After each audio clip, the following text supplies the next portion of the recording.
The Quran is a wonderful book for history. Allah speaks in the Quran about a traveler who traveled to the two ends of the land. The Jews wanted to know whether this man in Arabia, a man named Muhammad alayhi salatu wasalam, who says he's a prophet, does he know about it? A traveler who traveled to the two ends of the land. Ask him about it, because only a prophet will know the answer. And Allah sent down the answer in Surah Al-Kahf. And He says, وَيَسْأَلُونَكَ عَنْ ذِي الْقَرْنَيْنِ. They question thee about Zulqarnain, someone who will impact on history twice. Qarni can mean horn, it can mean an age. But the Quran has never used the word qarn to mean a horn, never. So Zulqarnain is someone who will impact on history twice. He's also someone who has faith in Allah. And he's someone who is empowered by Allah with power. And that power is such that he can pursue any effort he chooses to pursue. So be careful, huh? Be careful, huh? If you're in the US Armed Forces, you better listen carefully while still there is time. He travels in the direction of the setting of the sun until he comes to a body of water.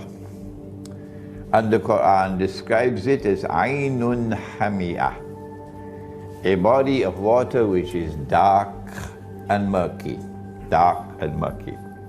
And then he travels in the direction of the rising of the sun to the end of the land, and there of course will be another body of water.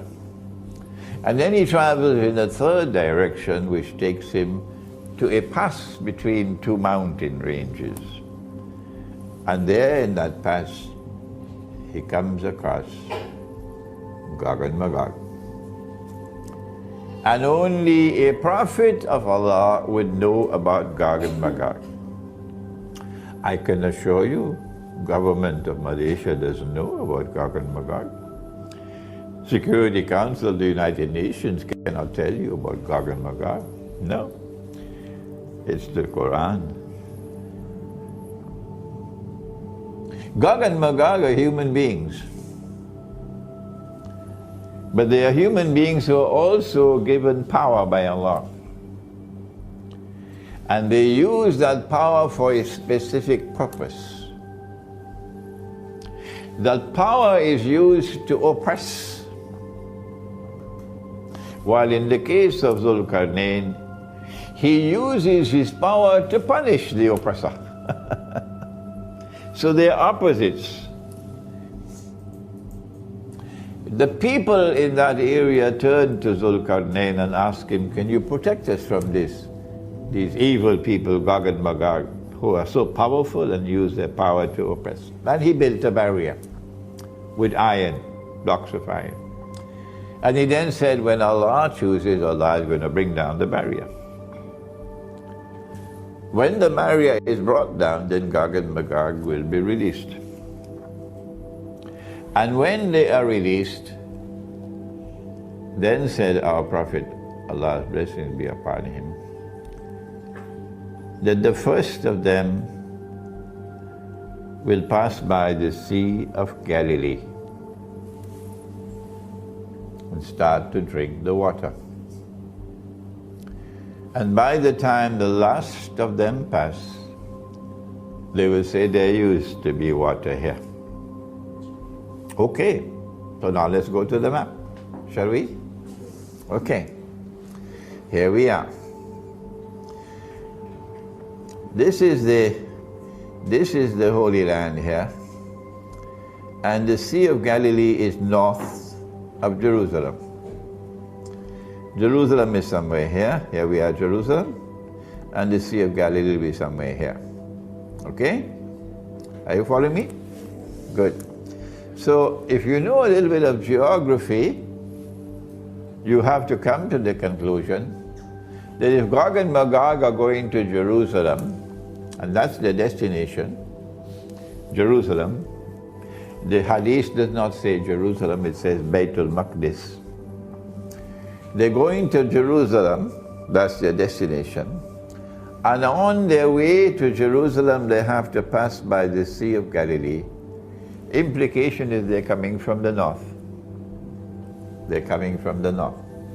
So now we have to look to the north of Jerusalem to see where there is water. And when we look to the north of Jerusalem to see where there is water, there are only two bodies of water. There's one over here which is called the Mediterranean Sea, okay? And over there's another one called the Black Sea. The Mediterranean Sea does not qualify as Ainun Hamiyah, a body of water which is dark and murky, because visibility is good. You can see deep down, a few meters. But the Black Sea is precisely that, the Black Sea. That's why they gave it the name, the Black Sea. Because it is Ainun Hamiyah, exactly what Allah says in the Quran, Ainun Hamiyah. A body of water which is so dark and murky that visibility is probably only 1 meter. It is to this Black Sea that he traveled when he traveled to the setting of the sun.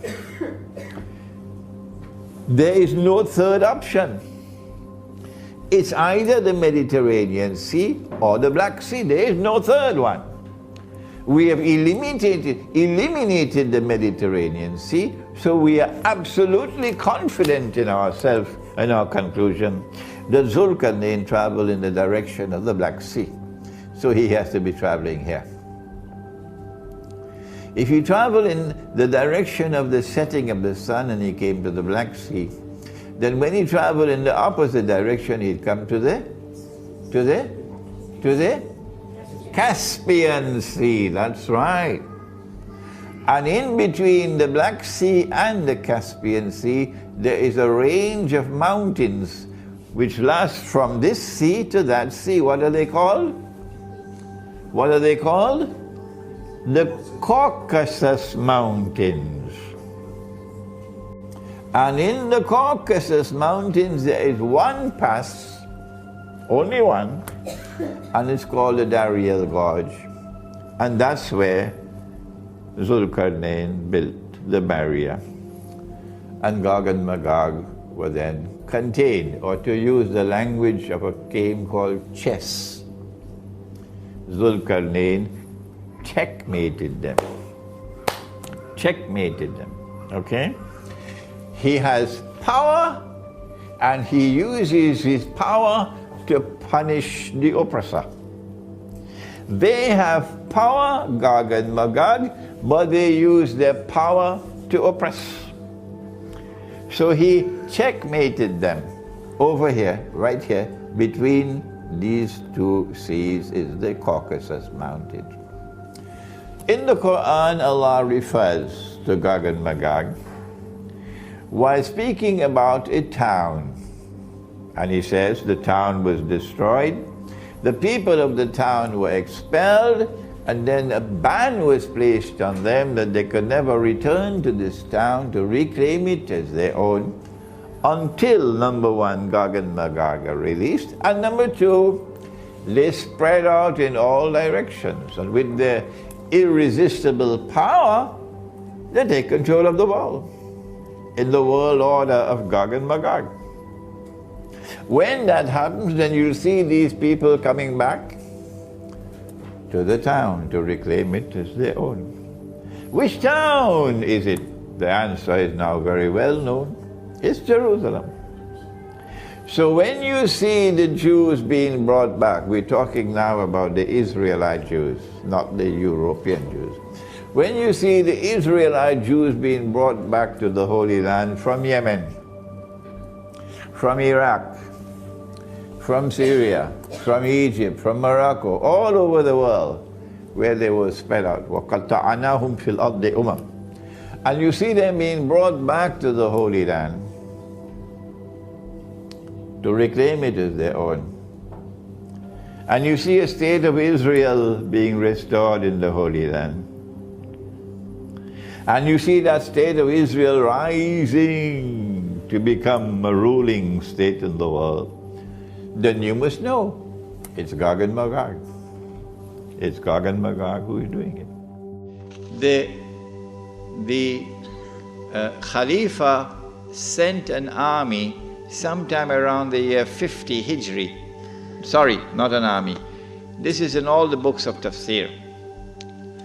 He sent an expedition to try and locate that barrier which was built by Zulkarnain. That expedition returned with the news that they located the barrier. And it was lying in ruins. So if you're waiting for Gog and Magog to come sometime in the future, brother, keep waiting. The barrier is lying in ruins. And companions of the Prophet Muhammad ﷺ, they themselves gave the testimony that they went and saw with their own eyes. They located the barrier and it was lying in ruins. Where was it located? In a pass between the Caucasus Mountains.